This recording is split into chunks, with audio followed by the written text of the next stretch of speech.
여러분 안녕하십니까? 국회의원 선거가 이제 40일도 채 남지 않았습니다. 지역구마다 대진표 윤곽이 속속 드러나고 있는데요.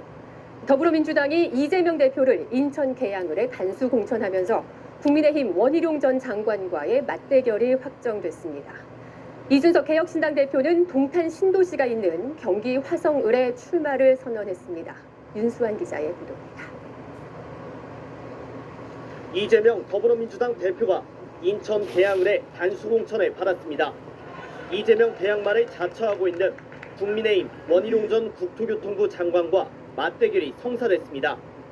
이른바 명룡대전으로 불리는 대선 주자급 간의 대결로 이번 총선 최고 관심 지역구가 될 것으로 보입니다.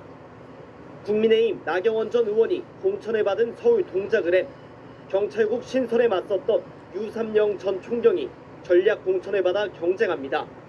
이준석 개혁신당 대표도 동탄 이 신도시에 해당하는 경기 화성을 출마를 선언했습니다.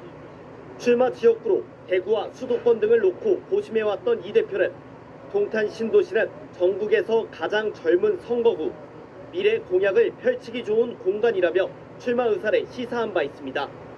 젊은 세대들이 모여있는 그 화성벨트에 같이 모여서 젊은 메시지 내고 민주당은 인재 영입한 공영훈 전 현대차 사장을 화성을에 공천했고 아직 국민의힘 후보는 정해지지 않았습니다.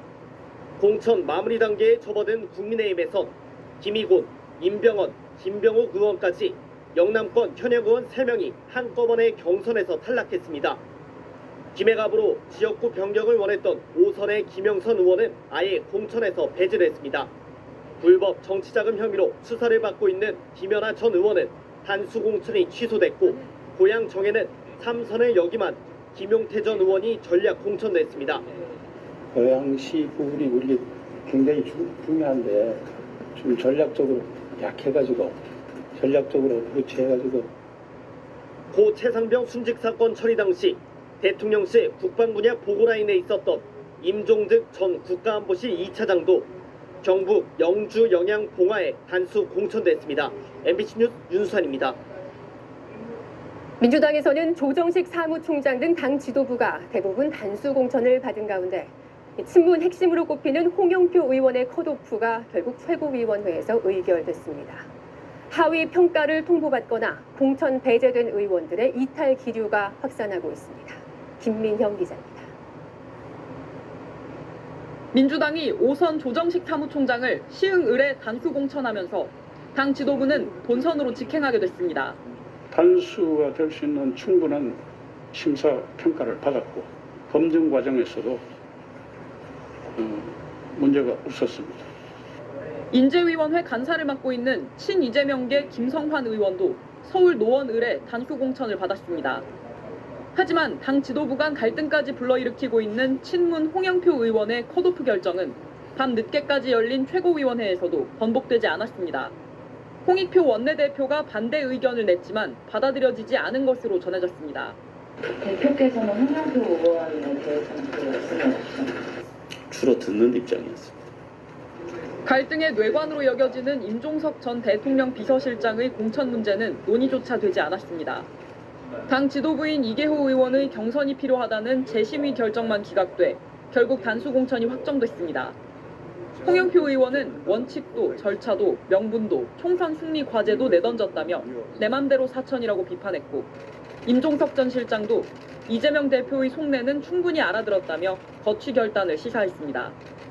마포가 컷오프에 반발한 노웅래 의원은 9일 만에 단식 농성을 멈췄지만 하위 10% 통보에 탈당한 5선 서른 의원은 무소속으로 출마하겠다며 민주연합을 꾸린 뒤 이낙연 대표가 이끄는 새로운 미래에 합류할 가능성을 열어두었습니다. 이낙연 새로운 미래 대표는 민주세력 결집 확장을 위해 광주 출마 기자회견을 연기한다고 밝혔습니다. MBC 뉴스 김민영입니다. 국민의힘 장일 전 서울 노원을 당협위원장이 공천 배제에 반발해 분신을 시도했습니다. 장일 전 위원장은 오늘 오후 5시 반쯤 여의도 국민의힘 당사 앞에서 분신을 시도했고 경찰이 즉각 진화에 나서 상체에 화상을 입은 채 병원으로 옮겨졌습니다. 노원 갑에 공천을 신청했던 장 전 위원장은 오늘 공천관리위원회가 발표한 3명의 경선자 명단에 포함되지 않자 이 같은 일을 벌였습니다. 의사단체가 내일 대규모 도심 집회를 예고한 가운데 병원을 떠난 전공의들은 돌아올 기미가 보이질 않습니다. 어제 경찰이 의사협회와 일부 간부를 대상으로 압수수색을 벌인 데 대해 의료계 반발이 거센데요. 정부는 이례적으로 메시지를 내고 의사 전체를 압박하려는 게 아니라고 설명했습니다. 윤상문 기자입니다. 대한의사협회는 내일 서울 여의도공원에서 총궐기 대회를 예고했습니다. 의대 증원에 반대하는 전국의 의사들에게 참여를 독려하고 있습니다. 경찰의 강제 수사 이후 분노한 의사들의 참여가 더 늘어날 것으로 보고 있습니다. 이제 압수수색 영장 발부한 거라 벌써 우리 전공 후배들한테 뭐 내려보낸 거 있잖아요. 그것 때문에 회원들이 많이 화가 났어요. 이에 정부는 이례적인 메시지를 냈습니다. 이번 압수수색은 불법 집단 행동의 주도자, 가담 정도를 확인하려는 것이지 의사협회를 겁박하거나 의사 전체를 압박하기 위한 조치가 아니라는 겁니다. 복지부는 세계의사회, WMA가 낸 비판적인 입장문에 대해서도 적극 반박했습니다. 한국 정부가 일방적 의대 증원 결정으로 의료계 혼란을 낳았다며 강압적 조치를 중단하라고 촉구하자 복지부는 대한의사협회의 견해를 일방적으로 대변하고 있다며 정부 조치는 적법 절차에 따른 것이라고 밝혔습니다. 오늘 하루 진료 현장에서 전공의들의 복귀 움직임은 보이지 않았습니다. 수술을 미루고 중증, 응급 환자만 받은 서울의 대형 병원은 오히려 한산했고 2차 병원은 분주했습니다. 다리가 금 같거든요. 그냥 이제 집안에서 돌아다니시다가 나이가 있다 보니까 넘어지신 거거든요. 그래서 어느 응급실에서 받아주려나 걱정은 많이 했죠. 다음 주 계약이 종료된 전임의들마저 추가로 이탈할 조짐이 보이자 환자들의 불안감은 커지고 있습니다. 보건의료노조는 호소문을 내고 정부의 강압적 태도에도 문제가 있지만 언제 의료사고가 터질지 모를 위험천만한 상황이라며 전공의들에게 조속한 복귀를 촉구했습니다. MBC 뉴스 윤상문입니다. 오늘 새벽 경기도 광명시의 한 다세대 주택에서 불이 나 혼자 살던 40대 여성이 미처 빠져나오지 못하고 숨졌습니다. 스프링클러 등 소방시설 설치 의무가 없는 건물이었습니다. 백승우 기자입니다. 집은 온통 새까맣게 타버렸습니다. 타고 남은 집기들은 집안에 어지럽게 흩어져 있습니다. 오늘 새벽 3시쯤 경기 광명시의 한 4층짜리 다세대 주택에서 불이 났습니다. 주무실 때는 문 두드리고 다녔다고 하더라고요. 저런 올라가서 두드리고 그랬어요. 불은 30여 분 만에 꺼졌는데 24제곱미터 크기의 안방과 거실 등이 모두 탔습니다. 불이 난 집에 혼자 살던 40대 여성은 거실 화장실 안에서 전신 화상을 입고 숨진 채 발견됐습니다. 이 건물은 간이 스프링클러 같은 소방시설 의무 설치 대상은 아닌 걸로 확인됐습니다. 오후 4시쯤엔 전남 장성군 장성읍의 1층짜리 단독주택에서도 불이 나 90대 여성이 숨졌습니다. 함께 살던 90대 남편은 얼굴에 1도 화상을 입고 병원으로 옮겨졌습니다. 새하얗게 눈이 깔린 도로 위에서 승용차 한 대가 미끄러지듯 회전합니다. 곧이어 뒤따르던 버스가 도로 중앙 화단으로 돌진합니다. 오전 10시 반쯤 빙판길이 된 전남 목포의 한 도로에서 차량이 미끄러지면서 다중추돌 사고가 일어났습니다. 버스 안엔 승객이 없어 다친 사람은 없었지만 사고를 수습하는 1시간 동안 인근 도로가 정체를 빚었습니다. 어제 오전 제주 해상에서 발생한 어선 전복 사고로 실종됐던 50대 선원이 30시간 만에 숨진 채 발견됐습니다. 해경은 또 다른 실종자인 선장을 찾기 위해 뒤집혀 떠있는 어선 안을 3차례에 걸쳐 수색했지만 선장을 찾지는 못했습니다. MBC 뉴스 백승우입니다. 가자 지구에 굶주린 주민들이 구호품 트럭에 몰려들었다가 100여 명이 숨지고 700여 명이 다친 참사의 진실이 윤곽을 드러내고 있습니다. 이스라엘군이 총격을 가했다는 증언이 잇따랐지만 이스라엘은 대부분 압사한 거라며 부인해 왔는데요. 현지에 파견된 UN 조사팀은 부상자 상당수가 총상을 입은 걸로 파악됐다고 밝혔습니다. 홍익표 기자의 보도입니다. 팔레스타인 가자지구 북부 알시파 병원. 병상에서 부상자들이 치료를 받고 있습니다. 식량을 구하러 구호 트럭에 몰려들었다가 다친 환자들인데 이들은 이스라엘군으로부터 총격을 받았다고 증언하고 있습니다. لما انه مرة جات مساعدات رحت اللي هو بدأت الدبابة والقوات كفرته فصابت شطرين في ظهري. رايح يبكي سطحين قام اهلي احنا ميتين من الجوع فيش حاجه موفرنا ولا عندنا اكل ولا كل شيء خش علينا ضخوا علينا والجزائر. 가자지구 보건당국은 지난달 29일 발생한 참사로 최소 115명이 숨졌고 750명이 넘는 부상자가 발생했다고 주장했습니다. 이스라엘 측은 경고 사격은 인정하면서도 피해자 대부분이 압사하거나 트럭에 치였다고 반박하고 있습니다. 하지만 가자지구의 한 병원장은 시설로 옮겨진 부상자 176명 가운데 142명이 총상을 입었다며 80% 이상이 총을 맞았다고 AP통신에 밝혔습니다. 현지를 찾은 UN 대표단도 부상자의 상당수가 총상을 입었다고 파악한 것으로 알려졌습니다. 영국과 프랑스 등 서방 국가들은 진상규명이 필요하다며 구호품 공급을 위해 즉각 휴전해야 한다고 목소리를 높였습니다. 바이든 대통령도 공중을 통한 구호품 투하에 곧 나서겠다고 밝혔는데 가자를 우크라이나로 잘못 언급하는 말실수를 빚기도 했습니다. In the coming days, we're going to join with our friends in Jordan and others in providing airdrops of additional food and supplies in Ukraine.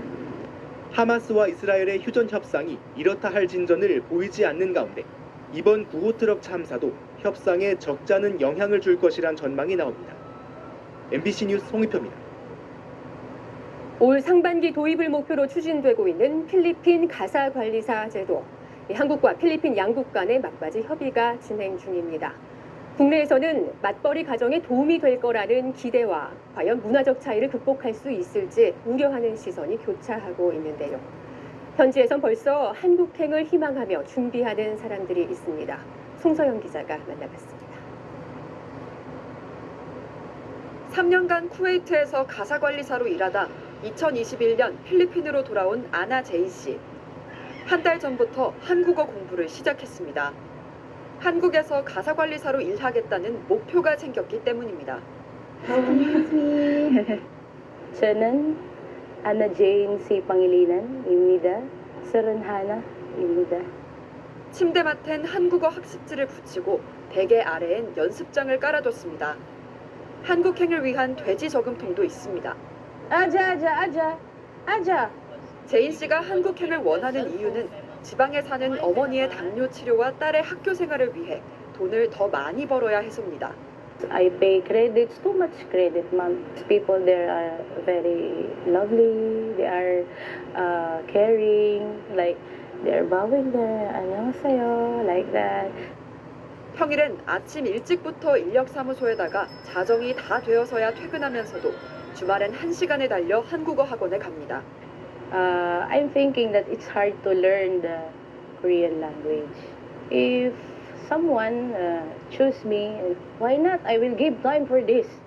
마닐라의 또 다른 한국어 학원. 이곳에서는 매일 오전 한국에서 일하려는 학생들을 위한 한국어 수업이 열립니다. 아침 8시부터 이렇게 학생 약 40명이 모여서 수업을 듣고 있습니다. 29살 클라벨 씨도 딸을 위해 한국행을 결심하고 한국어를 배우기 시작했습니다. 안녕하세요. 클라벨 씨가 공부하는 동안은 남편이 아기를 봅니다. Hi, this is Primrose. 클라벨 씨가 집으로 돌아오면 필리핀의 대중교통, 지프니 운전사로 일하는 남편이 출근합니다. But I cannot give him a better future if I cannot go to South Korea because I'm still confident because. 하지만 이들도 한국에 가려면 어떤 자격이 필요한지는 잘 모른다고 합니다. 양국의 협의가 끝나지 않았기 때문입니다. 돌봄 전문가에 준하는 자격으로 가사관리사를 채용하는 데 합의한 것으로 전해졌지만 이조차 현지에선 알려지지 않았습니다. 반면 고용노동부는 협의만 마치면 이미 자격이 있는 사람들을 뽑으면 돼 즉시 제도 시행이 가능하다는 입장인데 대상자 선발부터 국내 희망가정 접수까지 계획대로 될지 주목됩니다. MBC 뉴스 송서영입니다. 전공의 집단 사직 사태가 장기화되면서 수술이 미뤄지고 치료가 지연되는 등 피해를 호소하는 환자들이 속출하고 있습니다. 과거 의사 파업 당시에도 이런 일들이 있었는데 당시 피해를 입은 환자 가족들이 병원을 상대로 냈던 소송들, 그 결과는 어땠을까요? 손해배상 책임이 인정된 경우와 그렇지 않았던 경우를 김상훈 기자가 자세히 따져봤습니다. 지난 2000년 의사 파업 당시 구토 증상으로 병원을 찾았던 3살 아이는 5시간 넘게 응급실에 머무르면서 수술을 받지 못했습니다.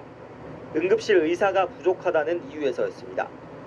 뒤늦게 2시간 거리의 대학병원으로 옮겨진 뒤 장폐쇄증으로 응급수술을 받았지만 후유증으로 장애를 얻게 됐습니다. 아이 부모는 이듬해 전원을 늦게 한 병원에 소송을 냈고 6년여 만에 법원은 8,500만 원을 배상해야 한다고 확정 판결했습니다. 법원은 파업으로 수술을 할 수 없었다면 신속하게 수술 가능한 병원으로 옮겼어야 했다며 뒤늦게 의사 동행도 없이 먼 병원에 옮겨 수술 적기를 놓쳤다고 지적했습니다. 반면 2000년 의사 파업 때 복부 조영술을 받다 급성 췌장염으로 숨진 환자에 대해서 법원은 병원의 배상 책임을 부인했습니다. 검사 과정에서 의료진 과실로 환자가 사망했다고 볼 수 없다고 봤기 때문입니다. 다만 파업 상황에서 의료진이 조영술의 위험성을 설명하지 않았다며 위자료 일부만 지급하라고 판결했습니다. 병이 악화되거나 환자가 사망하게 된 과정에 병원의 구체적 과실이 확인돼야 배상을 받을 수 있습니다. 전공의들이 집단 사직했기 때문에 응급 상황에서 대처가 어려웠다. 그런 사정만 가지고는 책임 인정이 어려울 것 같고 구체적으로 주의의무 위반이 인정되어야지. 애초에 병원 문턱을 넘지 못한 이른바 응급실 뺑뺑이 환자의 경우 병원에 책임을 묻기 쉽지 않습니다. 과거 의료진 파업으로 암 수술이 당일 취소된 환자에게 병원이 위로금 1,000만 원을 준 적이 있지만 이번엔 병원들이 미리 환자들에게 수술 연기를 통보하는 형식을 갖췄습니다. 병원은 환자에게 배상한 돈을 과실이 있는 의료진에게 청구할 수 있습니다. 그러나 집단 사직서를 낸 전공의들은 이미 환자를 보지 않고 있어 여기에 해당하지 않습니다. MBC 뉴스 김상훈입니다.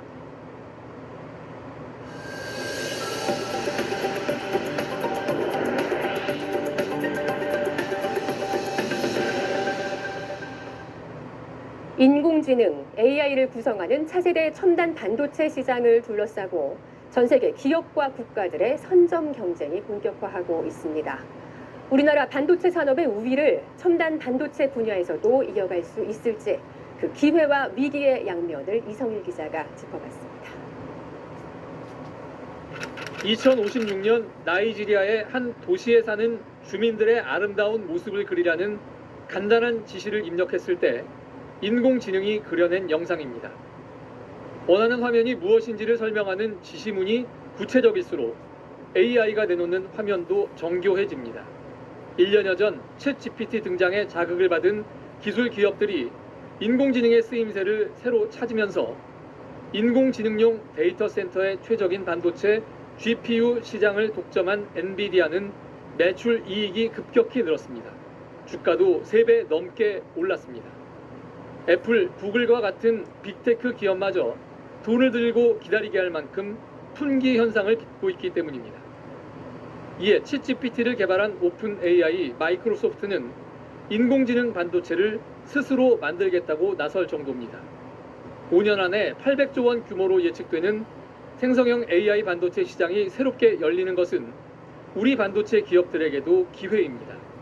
이미 SK 하이닉스는 엔비디아가 설계한 인공지능용 반도체 보드의 한 자리를 차지하고 있습니다. 하지만 탄탄대로가 기다리는 것은 아닙니다.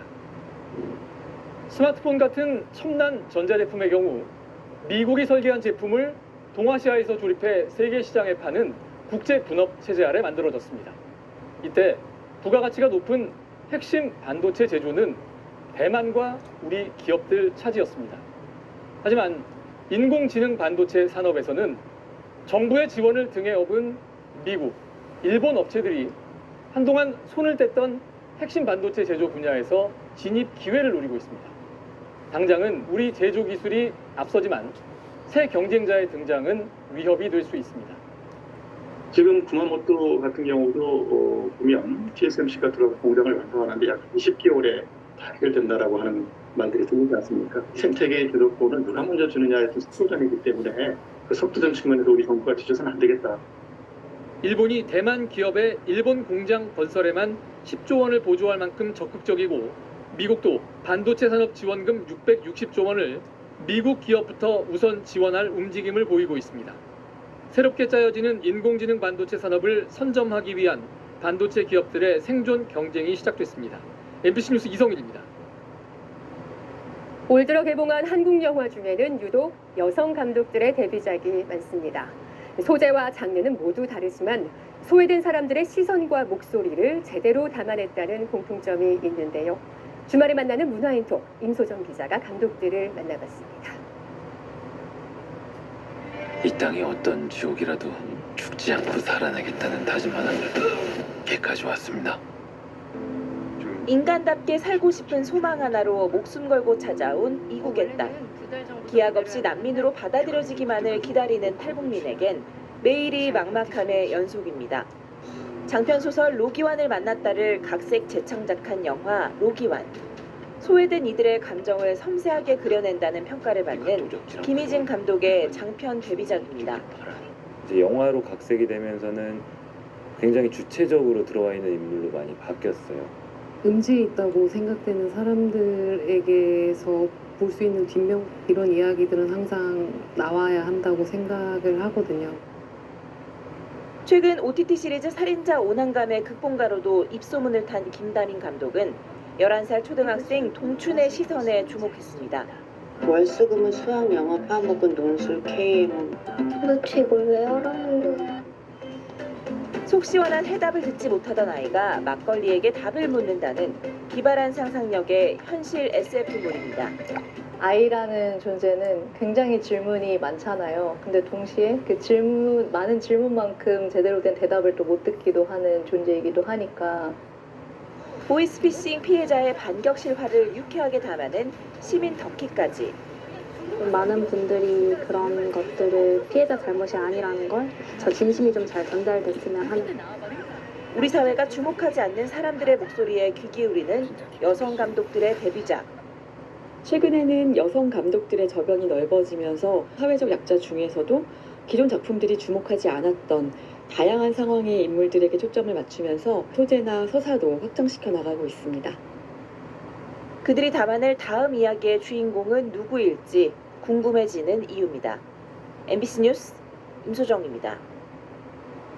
아침마다 자녀들 학교 보내는 일 만만치 않으시죠? 특히 중고등학교가 집에서 멀면 교통이 불편한 경우도 많은데요. 한 지자체가 전국 최초로 학교와 학교를 잇는 순환형 통학버스를 도입했다고 합니다. 반응은 어떨까요? 김천웅 기자가 다녀왔습니다. 알록달록 예쁘게 단장한 버스들이 줄지어 있습니다. 새학기부터 경기도 파주 운정 신도시 일대를 누비게 될 통학 순환버스 파프리카입니다. 등하교 불편을 호소하는 민원에도 번번이 현행 운수사업법의 벽에 부딪혔던 시가 경기도 교육청과 머리를 맞댄 결과물입니다.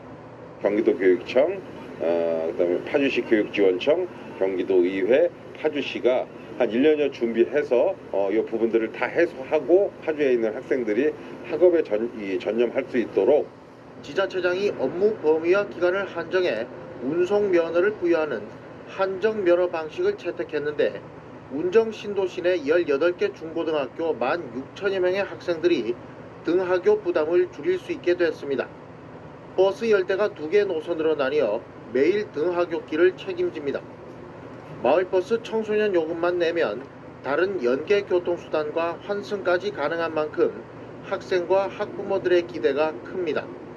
일평준화 지역이다 보니까 아무래도 고등학교에 가면 원거리로 가게 될 경우가 많거든요. 그러면 기대가 아주 큽니다. 학교를 좀 더 규칙적으로 저 시간에 갈 수 있을 것 같고, 근데 이제 다만 좀 바라는 점은 야자가 10시에 끝나는데 그래서 10시까지 운행할 수 있는 버스가 조금 있었으면 좋겠습니다. 파주시는 올 한 해 시범 운용 기간을 거쳐 구도심 등 다른 지역까지 노선을 확대할 계획입니다. MBC 뉴스 김천홍입니다.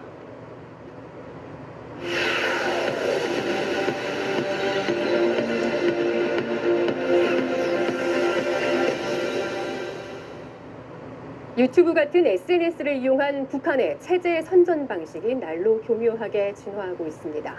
최근엔 한 러시아 여성이 북한에서의 일상을 소셜미디어에 올리고 있다는데요. 어떤 의도인지 통일전망대 최유찬 기자가 살펴봤습니다. 6만 명 가까운 팔로워를 보유한 빅토리아라는 이름의 러시아 여성 SNS입니다. Здорово, в Северной Корее. Какое оно? Вы много раз спрашивали меня, поэтому сегодня я покажу вам его изнутри. 이 여성은 지난해 말부터 20여 차례에 걸쳐 자신의 SNS에 북한에서의 일상을 담은 영상을 공유하고 있습니다.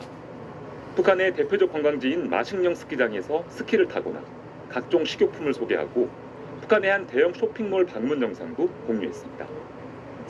Они катались с горок, прыгали на батутах, ели сладкую вату, в общем, мило проводили время со своими семьями. 빅토리아는 지난주 한 팔로워가 북한으로 언제 이사했냐고 묻자 3개월 전이라고 밝혔지만 이사를 한 이유나 목적에 대한 질문에는 언젠가는 말하겠다며 즉답을 피했습니다. 일각에선 이 여성이 북한이 대외 선전을 위해 고용한 인플루언서가 아니냐는 의혹도 제기됩니다. 촬영할 때 통제가 되는 방식이라던가 누군가가 촬영을 해주고 전반적인 그런 그 콘텐츠 자체가 북한의 주요 관광지들 그리고 소개하는 영상들로만 좀 구성됐다는 측면에 있어서는 좀 그래도 당국의 개입이 좀 있지 않았을까라고 추정을 해볼 수 있을 것 같습니다. 북한은 지난 2019년을 기점으로 은하나 송이, 유미 등의 유튜버들을 내세워 체제 선전에 나섰지만 사상성 등을 이유로 계정이 번번이 차단됐습니다. All I know is it was blocked in violation of Google policy. 그런 만큼 아예 외국인을 등장시켜 그런 논란을 피하려는 게 아니냐는 분석입니다. 또한 자국민이 출연하는 영상이 선전용으로 연출됐다는 평가가 팽배해지면서 외국인의 시선으로 일상을 전하며 콘텐츠의 신뢰도를 높이려 한다는 겁니다. 외국인의 시선으로 북한 내부의 모습을 보여주는 것은 굉장히 객관적으로 인정받을 수 있는 장점이 있는 것입니다. 사상성을 참신하고 새롭게 하라는 김정은 위원장의 지시와 함께 SNS를 이용한 북한의 선전은 계속 강화되고 있습니다. 최근의 변화에는 외국인 관광객 유치 등을 위한 북한 당국의 전략이 반영돼 있다는 분석도 나옵니다. 인플루언서 마케팅인 거죠. 트렌디한 마케팅 효과까지도 이제는 수용을 해서 어느 정도 전략에 좀 반영하고 있다라는 것 자체가 조금 좀 달라진 점이라고 볼 수 있을 것 같습니다. 이런 가운데 통일부는 이달 중으로 북한에 대한 이해를 높이기 위한 유튜브 채널을 개설하기로 했습니다. MBC 뉴스 최유찬입니다.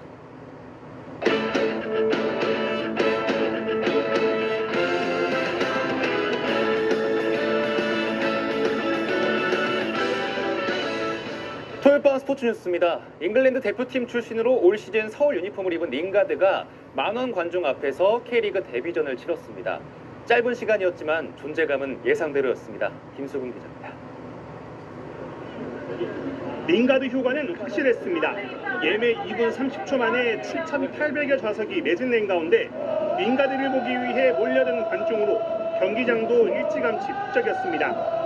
몸을 풀기 위해 그라운드에 들어선 것만으로도 서울 팬들은 들썩였고 관중석에는 링가드의 얼굴이 그려진 대형 깃발까지 등장했습니다. 몸 상태가 완벽하지 않아 벤치에서 대기한 링가드는 0대1로 뒤진 후반 31분 마침내 경기장을 밟았습니다. 곧바로 왼발 중거리 슛을 시도한 링가드는 후반 39분 정확한 크로스를 일류첸코에 전달하기도 했습니다. 의욕적인 모습을 보여주기도 했지만 경기 막판 거친 태클로 경고를 받았습니다. 링가드에 쏠린 관심과 달리 경기는 광주가 주도했습니다. 선취골이 말 그대로 예술이었습니다. 모범적인 빌드업과 유기적인 패스를 거친 뒤 이희균이 무회전 중거리 슛으로 기어이 골망을 흔들었습니다.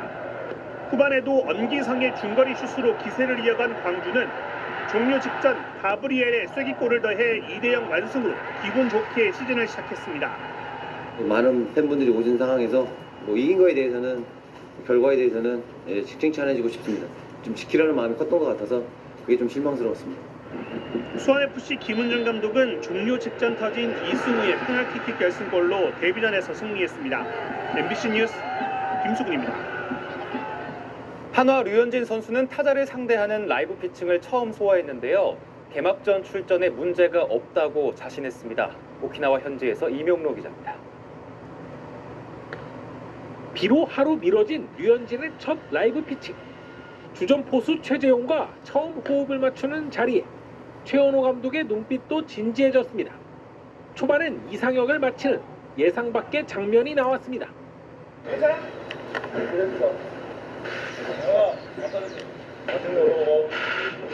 몸쪽을 던지려고 했었는데 그래도 다치지 않아서 다행인 것 같고 밥이 문제겠습니까? 이후에는 문제가 없었습니다. 65개의 공을 던지면서 최고 구속은 139km가 찍혔고 배트가 2차례 부러질 만큼 구위도 느껴졌습니다. 류현진의 위험을 직접 확인한 선수들은 서로 후일담을 공유하며 감탄했습니다. 류현진 자신도 개막전 등판을 자신했습니다. 제가 던질 수 있는 상태로 열심히 던졌습니다. 100%로 던졌습니다. 문제 없을 것 같고요. 여기서 어느 정도 그래도 개수 올려놨기 때문에 순조롭게 몸 상태를 끌어올린 류현진은 모레 귀국해 실전 등판 준비에 돌입합니다. 오키나와에서 MBC 뉴스 이명노입니다. 샌프란시스코의 이정우 선수는 또 안타를 기록했는데요. 아버지 이종범 코치와 의미 있는 시간도 있었습니다. 처음으로 2경기 연속 선발 출전한 이정후. 오늘도 간결한 타격으로 안타를 때려냈습니다. 3타수 1안타로 3경기 연속 안타. 시범 경기 타율 4할 4푼 4리입니다. 경기 전에 주목받는 상황도 있었는데요. 상대팀 텍사스 구단에서 연수 중인 아버지 이종범 코치와 함께 기념 촬영을 하는 장면이 화제가 됐습니다. 아들의 연속 안타를 직관한 이종범 코치, 많이 뿌듯하겠죠? 프로농구 선두 DB가 4연승을 달렸습니다. 김종규가 경기 막판 블록슛으로 승리를 지켜냈습니다. 토요일 밤 스포츠 뉴스였습니다.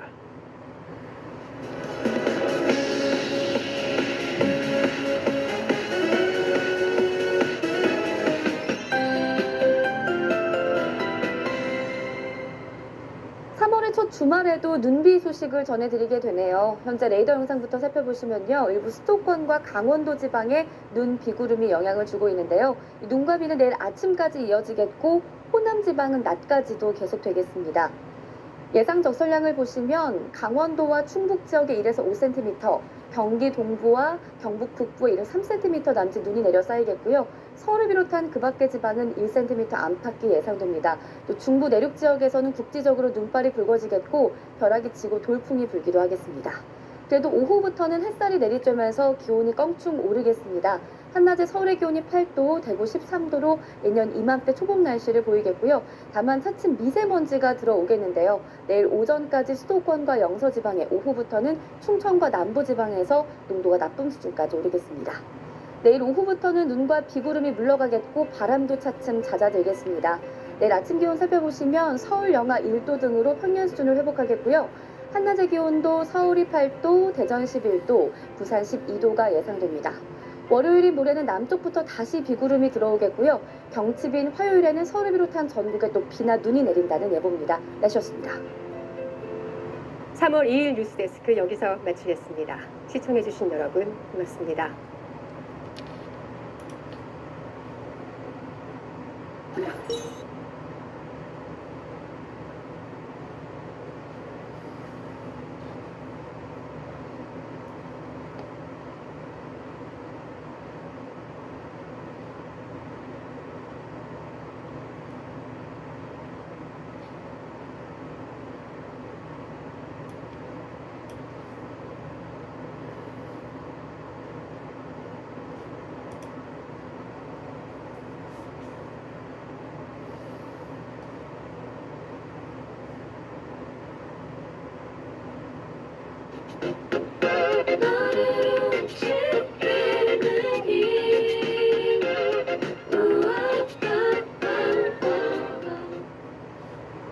네, 가는 겨울이 아쉬운 듯한 3월의 첫 주말이었습니다.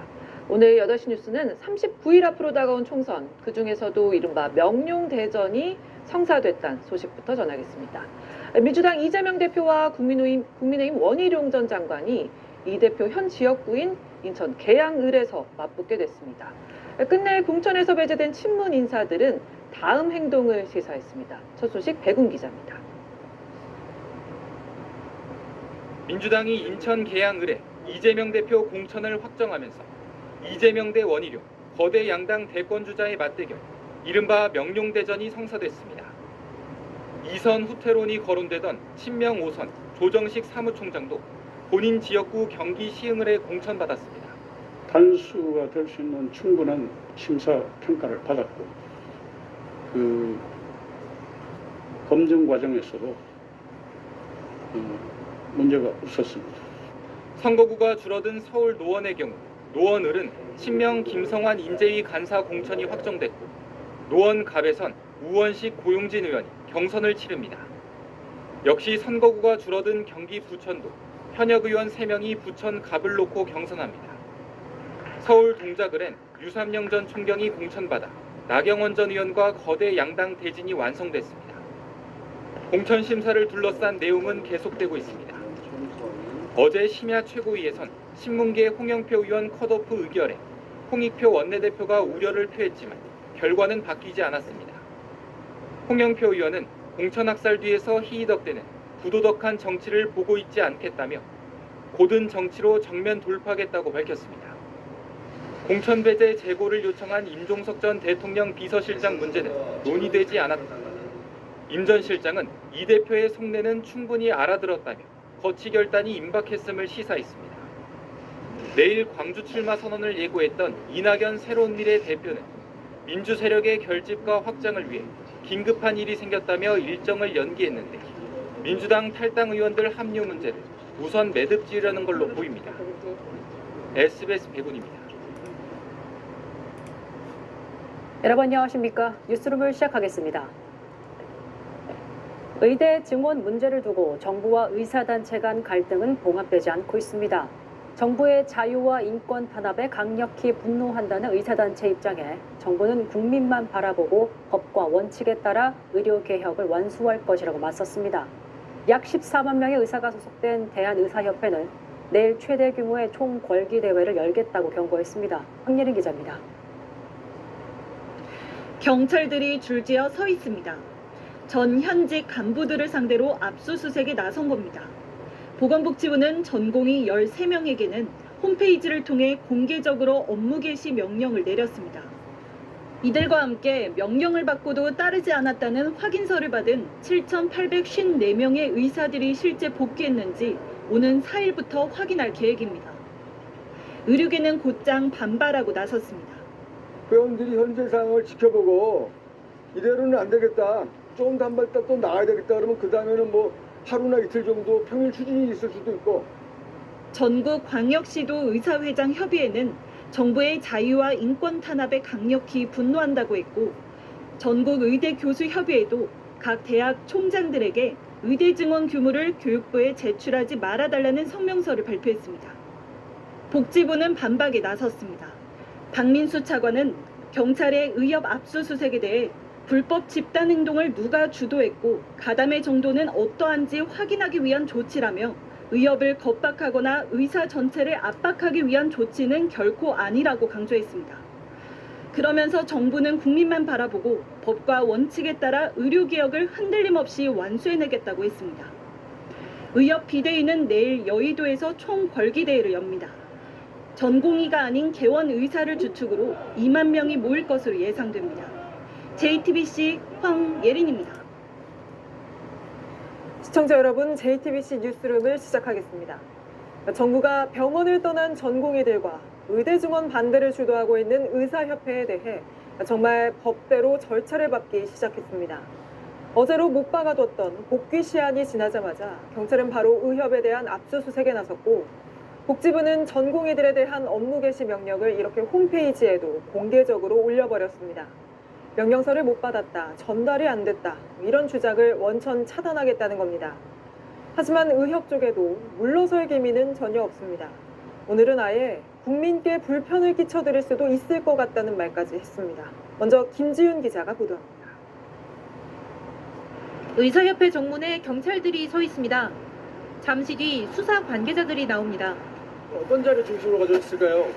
업무방해 관련돼서 따로 자료 나온 거 없었을까요? 오늘 오전 경찰이 강제 수사에 들어갔습니다. 비상대책위원회 사무실이 있는 대한의사협회와 서울과 강원도 의사회 등을 압수수색한 겁니다. 주수호 의협 비대위 홍보위원장 등 2명은 집도 포함됐습니다. 경찰은 의협의 업무 일지와 투쟁 로드맵, 단체 행동 관련 지침 등을 확보했습니다. 압수수색 영장엔 전공의 9천여 명과 공모해 집단 사직서를 내게 하고 정부의 업무 개시 명령을 거부하도록 도왔다는 혐의가 적혀 있었습니다. 경찰이 전공의 사태와 관련해 의사단체를 압수수색한 건 이번이 처음입니다. 지난 2000년 의학 분업 집단 행동 때와 2007년 금품 로비 의혹 수사 때 의협을 압수수색한 바 있습니다. 이번 압수수색은 의협과 의료계를 압박하는 동시에 전공의들에 대한 강경 조치를 예고하는 성격이 큽니다. 정부는 마지막 복귀 시점을 지난달 29일로 정한 바 있습니다.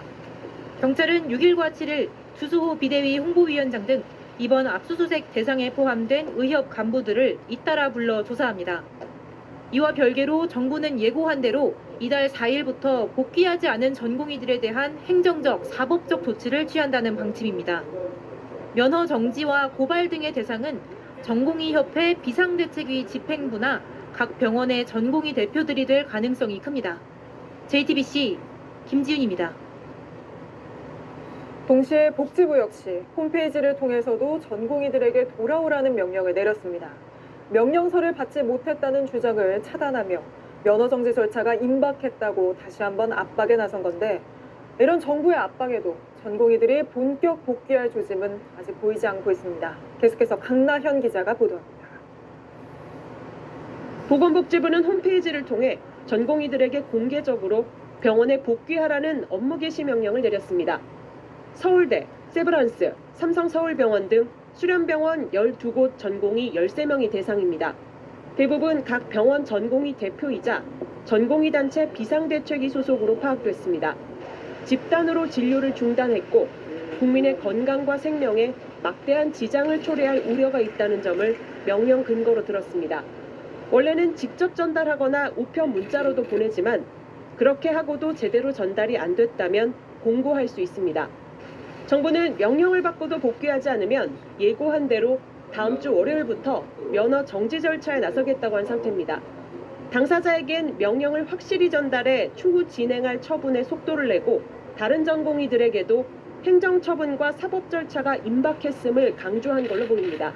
업무 복귀 명령이라면 인턴을 1년 더 하는 것인지 아니면 계약서도 쓰지 않은 응급의학과로 가라는 것인가요?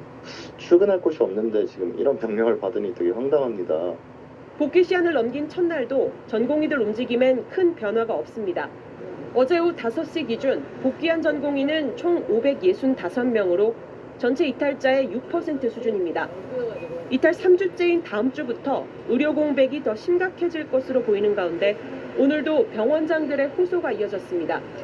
서울 아산병원장과 가톨릭중앙의료원장은 전공의들에게 환자 곁에 있을 때 전공의들 주장이 훨씬 더 힘을 얻을 수 있다며 속히 의료 현장으로 복귀해달라고 당부했습니다. JTBC 강나현입니다. 의사들 역시 정부에 강하게 맞서겠다는 입장입니다. 의사협회는 압수수색 도중 기자회견을 열고 정부가 인권을 탄압한다, 의사들에게 노동을 강제한다고 목소리를 높였는데, 동네 병원들 집단 휴진 가능성까지 언급하며 국민께 불편을 끼쳐드릴 수도 있다는 말까지 했습니다. 조보경 기자입니다. 대한의사협회 비대위는 압수수색이 이뤄지고 있는 도중 기자회견을 열었습니다. 의협 비대위가 교사했다고 누명을 씌우고 의협 회원이기도 한 전공의들의 어려움을 돕고자 한 행동을 집단 행동 교사 및 강조로 몰아가는 정부의 황당한 행태에 의사들은 분노를 금할 길이 없습니다. 정부가 일부 전공의에게 공개적으로 업무 개시 명령을 내린 데 대해서도 노동을 강제하고 있다고 주장했습니다. 비대위는 또 의협 전현직 간부와 집단 이탈을 한 전공의에 대해 행정 및 사법 절차가 진행되면 더 큰 피해가 있을 거라고 말했습니다. 국민 여러분들께 불편을 끼쳐드릴 수도 있을 것 같아 마음이 무겁습니다. 하루나 이틀 정도 평일 추진이 있을 수도 있고, 본격적인 강제 수사가 시작되자 집단 행동 가능성을 열어둔 겁니다. 의협은 이틀 뒤 여의도에서 전국 의사 총궐기 대회를 열 예정입니다. 의협은 화가 난 많은 의사들이 모일 거라며 최대 규모가 될 것이라고 했습니다. 경찰은 법이 허용한 한도를 넘어 불법 행위와 시민 불편이 생기면 엄정하게 대응하겠다고 밝혔습니다. JTBC 조보경입니다. 정치권 소식으로 이어갑니다. 문재인 정부 법무부 장관 출신이면서도 친명으로 거듭난 추미애 전 장관. 또 국민의힘으로 갔다가 이재명 대표의 영입으로 돌아온 이현주 전 의원의 출마지가 정해졌습니다. 모두 현역 의원의 민주당인 양지입니다. 가뜩이나 깊어진 당내 갈등이 더 깊어질 걸로 보이는데 이런 가운데 홍익표 원내대표까지 공천을 강하게 비판하고 나섰습니다. 구혜진 기자입니다. 홍익표 원내대표는 공관위가 보이지 않는 손이 작동하는 것처럼 일방적으로 운영되고 있다고 비판했습니다. 현장에서 논의된 것들이 어떤 의견을 제시해도 반영이 잘 안 되고 이미 다른 형태로 정해진 형태로 일방적으로 가는 방식입니다. 40%까지 페널티를 받는 홍영표 의원이 경선만 시켜주면 탈당하지 않겠다고 했음에도 결국 경선에서 제외된 걸 놓고도 매우 부적절하다고 비판했습니다. 이명백 공관위원장은 민주당의 혁신 공천이 잘 되고 있다고 강조했습니다. 민주당의 이 공천의 효과로 민주당이 다시 그 승기를 잡을 수 있을 것이라는 전망이 많이 나오고 있습니다. 여전사라고 부르며 험지 출마를 명분으로 내세웠던 추미애 전 장관과 이현주 전 의원은 양지를 향했습니다. 추미애 전 장관은 경기 하남갑에 전략 공천됐고 이현주 전 의원은 경기 용인정에서 경선을 치릅니다. 임종석 전 실장이 컷오프된 서울 중성동갑과 비교하면 지난 대선에서 민주당이 더 많은 표를 얻었던 곳입니다. 도농복합지역입니다. 새로 분구되는 미사를 중심하는 지역 말고요. 기존 지역이기 때문에 우리 당으로서는 굉장히 이른바 험지라고 할 수 있습니다. 공관위는 비명 학살이란 비판을 의식한 듯 오늘은 86 대표주자인 이인영 의원에게 단수 공천을 발표했고 친문 전해철 의원과 박지원 전 국정원장, 정동영 전 장관 등 비명계 올드보이들에게도 경선 기회를 줬습니다. JTBC 구혜진입니다.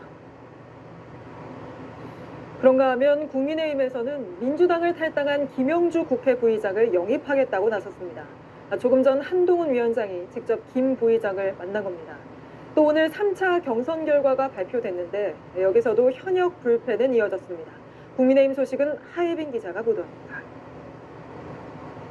한 위원장이 방 안에 들어서자마자 김 부의장에게 손을 내밉니다.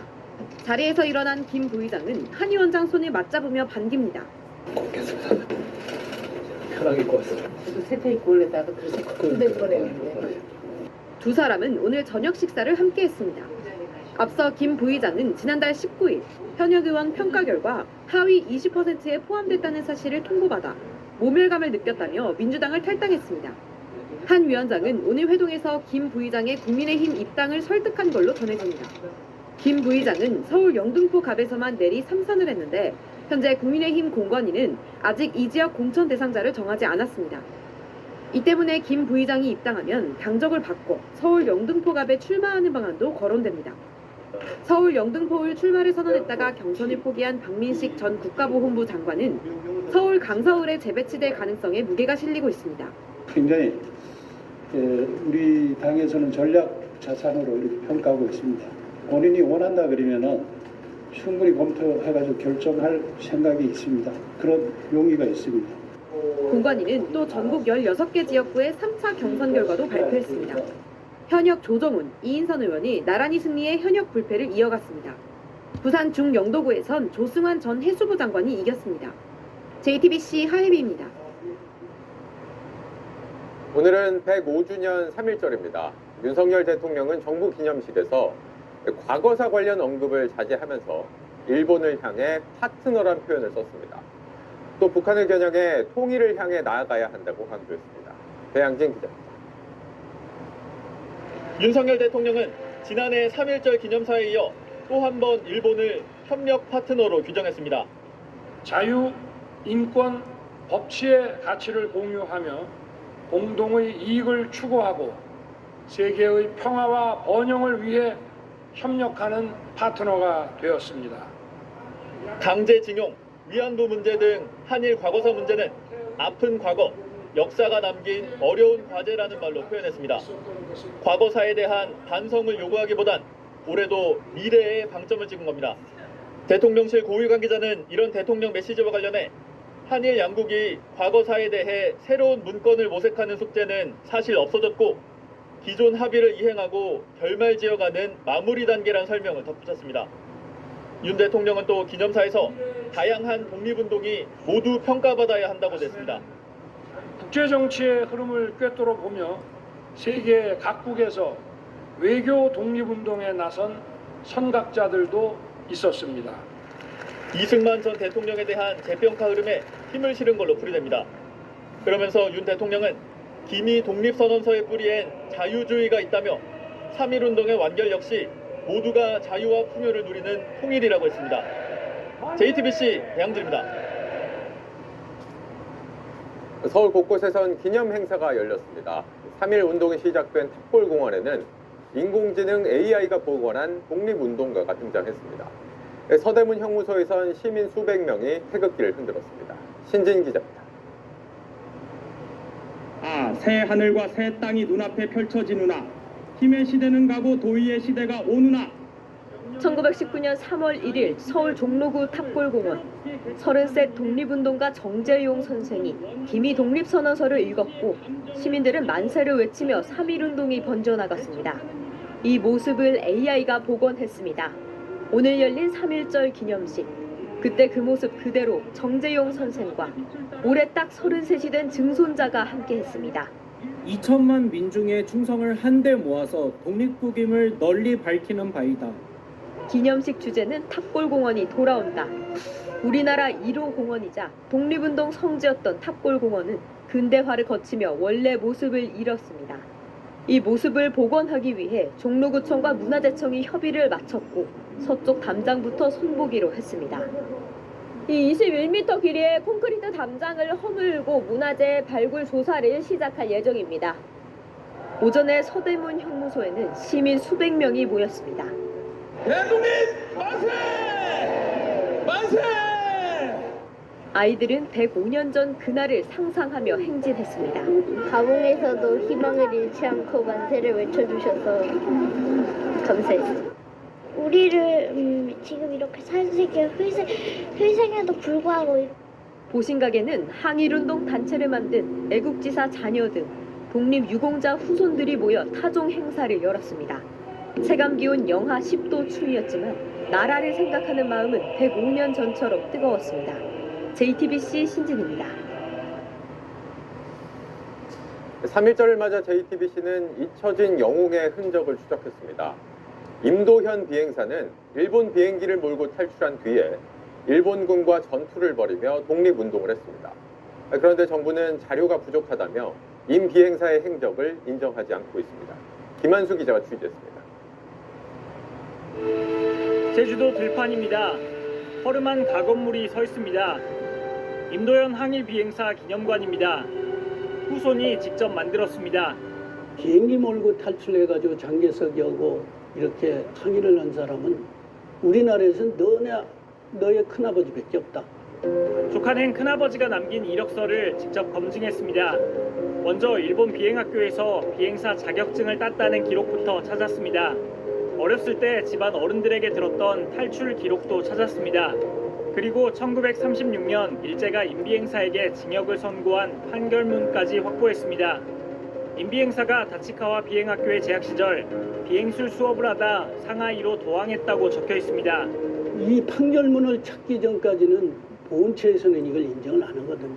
딱 찾았을 때는 저 기분은요, 정말로 진짜 날아갈 것 같은 그런 기분이더라고요. 1937년 중국으로 건너가 광시 항공학교에서 찍은 사진도 발견했습니다. 이력서에 일본군과 전투를 치르다 왼쪽 눈썹 위에 총알을 맞았다고 적어뒀습니다. 조카는 그 증거까지 찾아냈습니다. 법의학 교수님한테 부탁을 해가지고 아침부터 이걸 팠어요. 천공운이 하나 있었다. 이거는 총알에 의한 것을 배제할 수는 없다. 증거를 찾을 때마다 보훈부를 찾아갔습니다.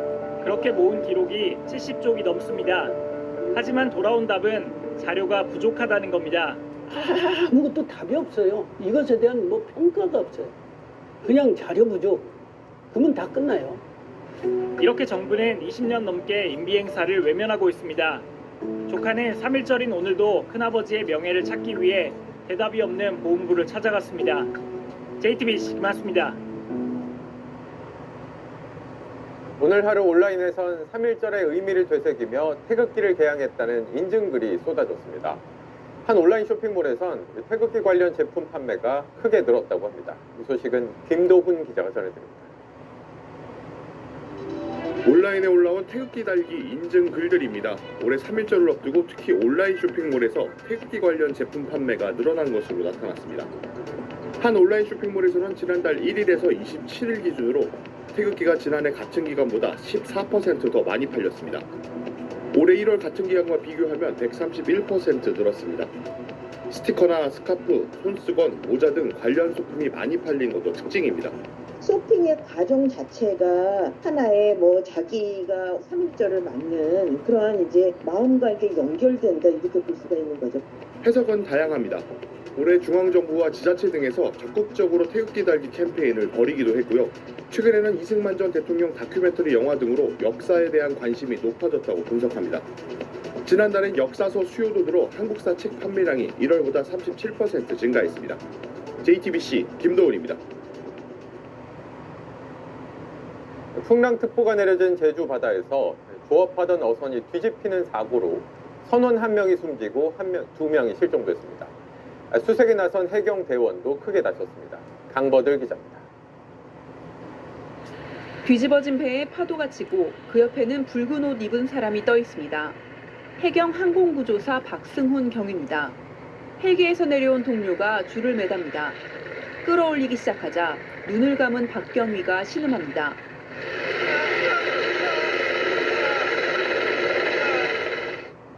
어선 전복 사고 현장에 투입됐고 사람이 안에 있을까 찾기 위해 뒤집힌 배 바닥에 올랐습니다. 바람과 파도, 흔들리는 배 위에서 버티는 건 힘들었습니다. 결국 파도에 휩쓸려 떨어져 허리뼈가 부러졌습니다. 서귀포 서쪽 바다에서 배가 뒤집힌 건 오전 7시 24분쯤입니다. 파도가 한 방 맞아가지고 배가 45도 정도 기울었는데 한 번 더 맞으니까 90도로 기울어버렸어요. 인근 어선들이 물에 빠진 선원 8명을 건져 올렸습니다. 풍랑특보가 내려져 4m 넘는 파도가 치고 있었습니다.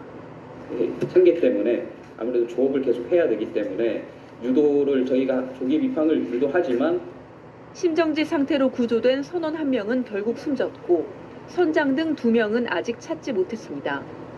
구조대원들은 사투에 가까운 수색을 이어가고 있습니다. JTBC 강버들입니다. 광주에선 면허도 없는 10대 학생들이 부모 차를 몰래 타고 나갔다가 사고를 냈습니다. 주택가 좁은 골목길에서 과속을 하다 차량 2대를 들이받았고 건물로 돌진하기도 했습니다. 정진명 기자입니다. 휴일 주택가 골목길을 비추던 카메라에 순간 흰색 승용차가 나타납니다. 사거리를 빠른 속도로 통과하고 지나던 승합차는 미처 못 피하고 충돌합니다. 충격으로 승합차는 건물 벽으로 튕겨나갑니다. 차에서 승객들이 내리고 놀란 주민들도 나와봅니다. 광주 주택가 한가운데서 추돌 사고가 난 건 오늘 아침 7시쯤입니다.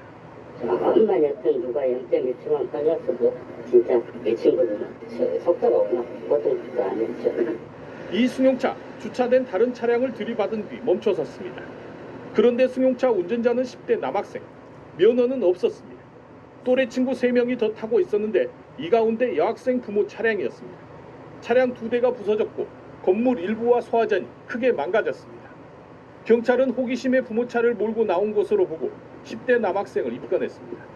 한순간 호기심이 큰 사고로 이어질 뻔했습니다. JTBC 정진명입니다. 어제 서울 연신내역 인근 도로에서 보행자와 승용차들을 잇따라 들이받은 SUV 차량은 사고 직전에도 이미 다른 차량과 부딪혔던 걸로 조사됐습니다. 사고로 숨진 70대 남성은 폐지를 주우며 생활해 오다 변을 당했습니다. 권민재 기자가 취재했습니다. 파란불이 켜집니다. 시민들이 횡단보도를 건넙니다. 그 순간 SUV 차 한 대가 빠르게 다가갑니다. 70대 남성 A씨를 그대로 들이받습니다. 이후에도 속도를 줄이지 않았습니다. 도로 중앙분리대를 산산조각 내고 다른 차량들을 들이받고 나서야 멈췄습니다. 경찰 조사 결과 사고 차량은 A씨를 치기 전 좌회전을 하려던 다른 차를 들이받았던 것으로 조사됐습니다. 이 차가 섰어야 되는데 그냥 밀고 가버렸대. 그러니까 아예 저쪽 중앙분리대를 넘어서 이렇게 낀 거야. 첫 번째 사고가 난 지점에서 150m 정도 떨어진 곳입니다. 사고 차량은 첫 번째 사고 이후 갑자기 속도를 높이더니 이곳에서 길을 건너던 사람을 치고 그대로 질주했습니다. 숨진 A씨는 인근 시장에서 폐지를 주우며 생활해왔습니다. 그분이 일하시고 몸 좀 안 좋으셔서 조금 쉬시다가 나오신 지가 얼마 안 되신 분이에요.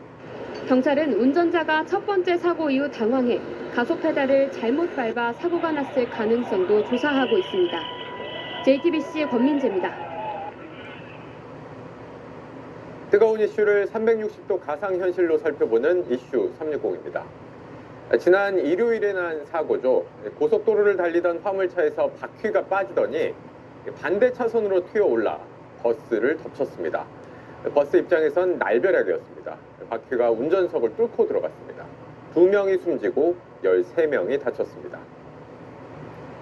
참사를 부른 이 바퀴는 지름이 1m가 넘고 100kg 안팎으로 무겁습니다. 이 바퀴를 가변축이라고 부릅니다. 일종의 보조바퀴라서 평상시에는 쓰지 않고요. 보통은 이렇게 보시는 것처럼 땅에서 떨어져 있습니다. 그럼 이게 왜 달려 있느냐? 화물차가 짐을 많이 실어서 무거워지면 바퀴가 더 필요해지는 상황이 오겠죠. 이때 가변축 높이를 조정해서 하중을 나눠지게 하는 겁니다. 문제는 이 가변축이 어쩌다 한번 쓰는 바퀴다 보니까 관리가 소홀하고 고정장치도 허술하다는 겁니다. 사고가 난 것도 이 이유 때문이라는 게 전문가들 분석입니다. 가변축을 고정하는 부품이 지금 보시는 허브 베어링인데 이게 제대로 관리가 안 돼서 바퀴가 통째로 빠졌을 가능성이 높다는 겁니다. 화물차는 반년마다 정기 검사를 받지만 이 허브 베어링은 점검 대상이 아닙니다. 일일이 바퀴를 떼서 살펴보는 게 번거롭고 돈 든다고 생략해버린 탓입니다. 고속도로에서 화물차 바퀴가 빠지거나 부품이 이탈하면 사실상 도로 위에 폭탄이 됩니다. 재작년까지 5년간 화물차 타이어 파손으로 인한 사고가 149건, 차량 부품 이탈 사고는 38건에 달했습니다. 그야말로 날벼락 같은 사고가 납니다. 2018년도에도 이 트레일러에서 빠진 바퀴가 일가족이 탄 승용차를 덮쳤습니다. 엄마는 숨졌고 두 딸은 크게 다쳤습니다. 이 사고 역시 관리 소홀, 바퀴 나사를 제대로 조이지 않아서 벌어진 일이었습니다.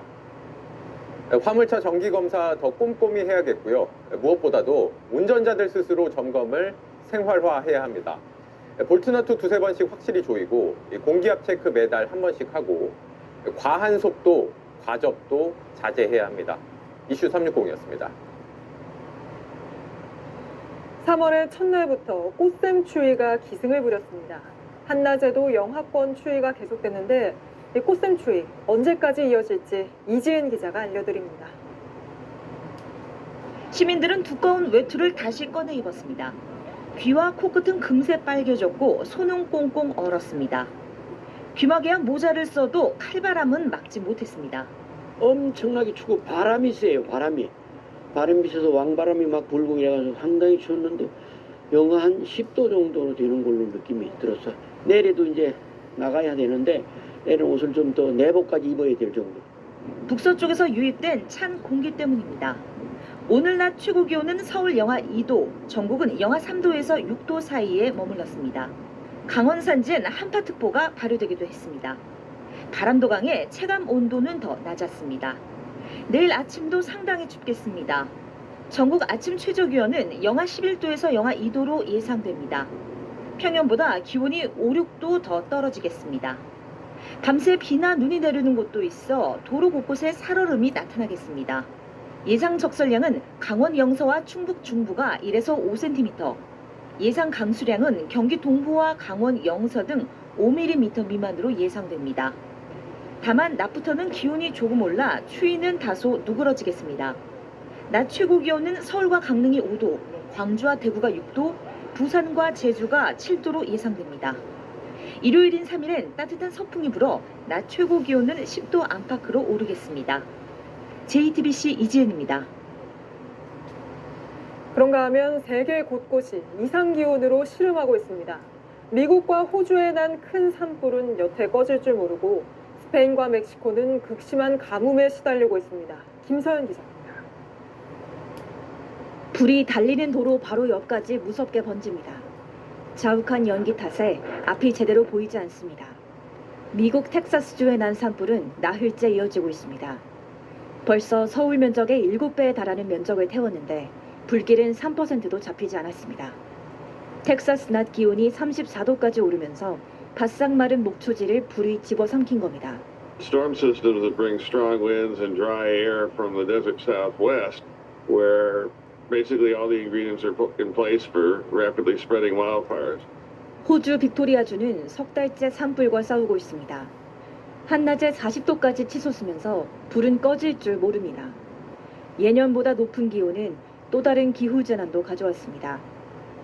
스페인 카탈루냐엔 200년 만에 최악의 가뭄으로 지난달 비상사태가 선포됐습니다. 한 사람이 하루에 쓸 수 있는 물이 200리터로 제한됐고 농업용수도 80%나 사용량이 줄었습니다. 멕시코 수도 멕시코시티 역시 지난해 10월부터 이어진 가뭄 탓에 제한급수를 하고 있습니다. 이제는 마실 물마저 모자란 상황입니다. He is a substantial silent killer, I often say, that raises significant concerns about human health. 바닷물 온도도 끌어올린 최근 이상 기온을 지구가 보내는 경고로 받아들여야 한다고 전문가들은 입을 모으고 있습니다. JTBC 김서연입니다. 어제 경기 포천의 한 아파트 3층에서 난 불로 6층에 살던 이웃 주민이 숨지는 안타까운 일이 벌어졌습니다.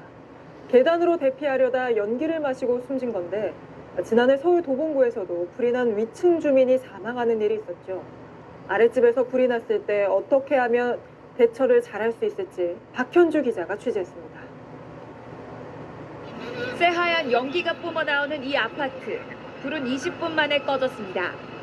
3층 집에서 불꽃이 보인다는 배달원 신고가 어제 오후 7시 31분쯤 들어왔습니다. 그런데 인명피해는 불이 시작된 3층이 아닌 6층에서 나왔습니다. 불이 난 아파트입니다. 이곳엔 매캐한 연기 냄새가 가득하고 벽엔 그을음이 이렇게 남아 있습니다. 위층에 살던 엄마와 아들은 밀려오는 연기에 이곳에서 꼼짝할 수 없었습니다.